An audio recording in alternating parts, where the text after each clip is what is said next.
আজ প্রথমবার পাঞ্জাবির উপর কাজ করছি।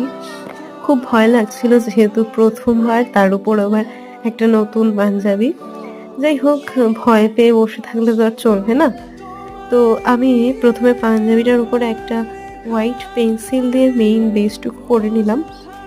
আর তারপর স্টেপ বাই স্টেপ কলকাগুলো বা কাজগুলো যাই বলো করে নিচ্ছিলাম। আর হ্যাঁ, যেটা বলার ছিল, আ এই যে পাঞ্জাবির ডিজাইনটা এটা আমি কৃষ্ণচূড়া বলে কোনো একটা ইনস্টা পেজ থেকে দেখেছিলাম। তো সেদিনই ভেবে রেখেছিলাম এরকম একটা পাঞ্জাবি আমি বানাবো। তো যাই হোক, রিক্রিয়েট করা পাঞ্জাবি। তো আ আমি যেহেতু নিজের হাতে করলাম ১ম বার, তো তোমাদের কেমন লাগলো অবশ্যই আমাকে কমেন্টে জানিও। তোমার মুখের হাসি আমার